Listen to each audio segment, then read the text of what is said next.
웨스트민스터 신앙 고백서는 우리 인간의 본분이 하나님께 영광을 돌리고 또 하나님을 영원토록 즐거워하는 것이다 라고 말하고 있어요.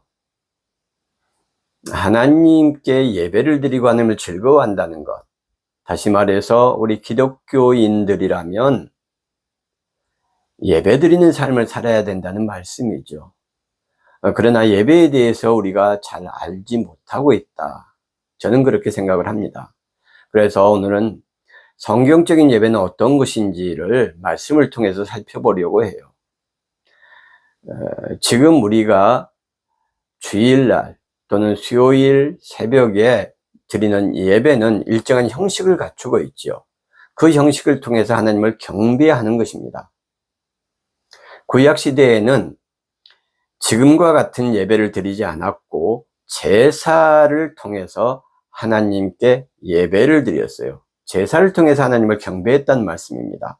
그러니까 예배의 원래적 의미를 우리가 알아보기 위해서는 제사를 알아볼 필요가 있어요. 구약의 제사라는 말은 제바흐라는 히브리 원어가 사용되었습니다. 이 제바흐는 제사란 말로 번역이 되었지만 원래 그 뜻은 희생 제물이라는 뜻입니다. 동물을 잡아서 신께 바치는 제물, 그게 희생 제물이지요. 그러니까 구약 성서에 쓰인 대부분의 제사라는 말은 제바흐라는 말이 쓰였고, 이 제바흐가 처음에 등장하는 내용, 그걸 보면 첫 제사를 알 수가 있고 첫 예배를 알 수가 있는 것이죠. 그래서 그 본문 말씀을 잘 살펴보면 예배에 담긴 제사가 담고 있는 원래적인 그 의미, 또 개념, 또 하나님께서 우리에게 어떤 예배를 원하시는지를 알 수 있다고 생각이 됩니다. 그래서 첫 번째 제바흐가 등장하는 말씀이 어디냐 살펴보았더니 창세기 3장의 말씀이에요. 아담과 하와가 선악과를 따먹습니다. 그리고 하나님이 두려워 나무 뒤에 숨게 되죠. 그때 하나님께서 오셔서 그들에게 너희가 먹지 말라고 한 과일을 먹었느냐라고 말씀하시면서 그들에게 죄에 대한 징계를 하십니다. 수고하고 애써야, 땀 흘려야 너희가 먹고 살게 될 것이다 라는 내용들이 나오고요. 그 뒤에 하나님께서 아담과 하와를 위하여 가죽옷을 지어 입히셨다라는 말씀이 나와요. 이 가죽옷이라는 말은 히브리어로 카토너트 오르라고 합니다. 이 오르는 가죽이고 케토네트라는 말씀은 옷이라는 말인데 옷 중에서도 아주 긴 옷, 무릎까지 덮는 옷을 이야기합니다. 그러니까 이 가죽옷은 긴 옷을 의미하는 것이죠. 긴 가죽옷이 두 벌이 있었다라는 말은 큰 동물이 희생당했거나 아니면 작은 동물, 양 같은 동물은 여러 마리가 희생되었다는 것을 의미하죠. 즉 희생 제물이 있었던 겁니다. 제바흐가 있었던 것이죠. 그것을 제사라고 말씀드릴 수 있고, 다른 말로는 구약시대의 예배라고 말씀드릴 수가 있는 것입니다. 자, 우리는 예배를 어떻게 알고 있습니까? 우리 인간들이 힘들고 어렵고 또 여러 가지 고통스러운 상황 속에서도 하나님을 향해서 우리의 마음과 정성과 시간과 또 종교적인 예전을 따라서 감사와 찬양을 드리는 것, 이걸 예배라고 생각을 하고 있어요. 물론 맞는 이야기입니다. 그런데 성경의 첫 제바흐를 보면은 첫 제사, 첫 예배, 첫 희생 제물을 하나님께서 준비하셨고 하나님께서 그 동물을 잡으셨어요. 하나님께서 수고하셨습니다.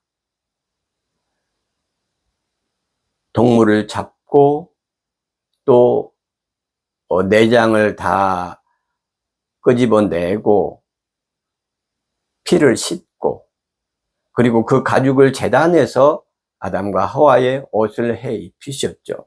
그 모든 수고로운 과정을 하나님께서 하셨다는 이야기입니다. 희생 제물을 하나님께서 다듬으셨어요. 제사를 하나님께서 준비하셨다는 말씀이에요. 제바을을 하나님께서 준비하셨기 때문입니다. 그리고 그 혜택을 받은 사람들이 아담과 하와예요. 아담과 하와는 하나님의 명령에 순종하지 않았고 성경에 의하면 하나님처럼 되기 위해서 선악과를 따먹게 됩니다.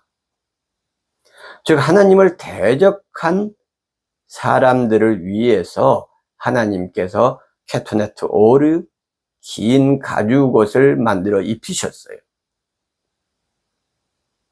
가죽옷의 역할은 무엇입니까? 아담과 하와는 벗고 있었습니다. 그리고 나무잎으로 부끄러움을 가렸어요. 그 나뭇잎 대신에 아담과 하와의 수치와 부끄러움을 가려주는 역할을 하는 것이 이 케토네트 오르의 역할이었습니다. 또 추위를 막아주는 역할도 하겠죠. 들판이나 산으로 다닐 때에 나뭇가지나 가시로부터 몸을 보호하는 역할도 합니다. 그만큼 가죽옷은 고대 사회에서 또 아담과 하와에게 아주 큰 혜택을 주는 그런 하나님의 은혜와 사랑이 담긴 것이었어요.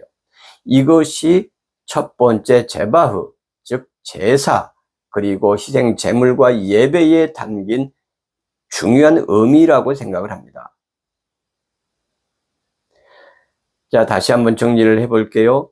하나님께서 희생 제물을 준비하시고 수고하시고 가죽옷을 만드셨어요. 그리고 그 제바흐가 남긴 가죽이, 즉 제사의 결과가, 예배의 결과가 아담과 하와를 위에서 있었다는 것이죠. 아담과 하와에게 가죽옷이 입혀짐으로써 그들은 추위를 막을 수 있었고 부끄러움을 덮을 수 있었고 그리고 상처로부터 자신의 몸을 보호할 수 있었다는 것입니다. 너무 놀랍지 않습니까? 우리가 예배를 준비하고 우리가 정성을 다하고 우리가 수고해서 그 하나님을 대상으로 하는 것이 우리가 생각하는 제사고 예배였는데 성경의 첫 제사, 제바흐는 하나님께서 준비하시고 인간을 목적으로 삼으셨다. 그래서 이것을 오늘의 예배에 적용하면 목회자가 성도들을 위해서 예배를 잘 준비하고 말씀을 연구하고 기도하고 그들의 슬픔과 아픔과 고통을 위해서 위로와 격려의 말씀을 주시기 위해 성경 말씀을 인용하고 성경 말씀이 말씀하도록 해야 된다는 것이죠. 그러므로 예배는 본문 말씀에 의하면 창세기 3장의 성경 말씀에 의하면 그 목적이 사람이다라는 것입니다. 사람에게 도움이 돼야 되고 오늘 지치고 힘든 마음으로 예배당에 나온 하나님의 사람들 그리고 오늘의 아담과 하와에게 추위를 막아주고 그들의 수치와 부끄러움을 가려주고 그리고 그들이 다시 사회에 나가서 생활할 때에 그들의 상처 또 그들의 아픔, 고통을 치유해주는 그런 역할을 하는 것이 예배의 참된 의미다라고 생각을 합니다. 우리가 생활하면서 이런 삶 속의 예배를 우리의 이웃들을 향해서 드리고 그들의 아픔과 슬픔을 위로하고 격려해주는 희망의 메시지를 전하는 살아있는 예배를 드리는 우리 모든 성도들이 되면 좋겠습니다. 감사합니다.